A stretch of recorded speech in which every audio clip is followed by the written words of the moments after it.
مسلم عن جابر کتاب الجنائز۔ رسول اللہ صلی اللہ علیہ وسلم نے قبر کو چونے سے پختہ کرنے، اس پر بیٹھنے اور اس پر عمارت تعمیر کرنے سے روک دیا ہے۔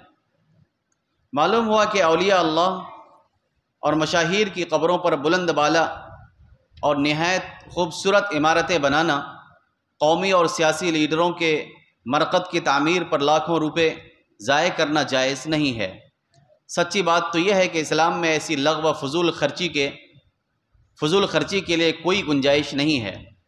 قبر پر سفیدی کرنا اور مکان بنانا اور اسے پختہ بنانا خلاف سنت ہے۔ قبر نہایت سادہ اور زمین سے زیادہ سے زیادہ 1 فٹ اونچی ہونی چاہیے۔ ترمذی میں اس روایت پر یہ اضافہ ہے کہ حضرت صلی اللہ علیہ وسلم نے قبروں پر لکھنے سے روکا ہے۔ اس کا مطلب یہ ہے کہ قبر کے کتبہ اور عمارت پر صاحب قبر کا نام، پتہ، سن وفات اور قرآنی آیات کا لکھنا ممنوع ہے۔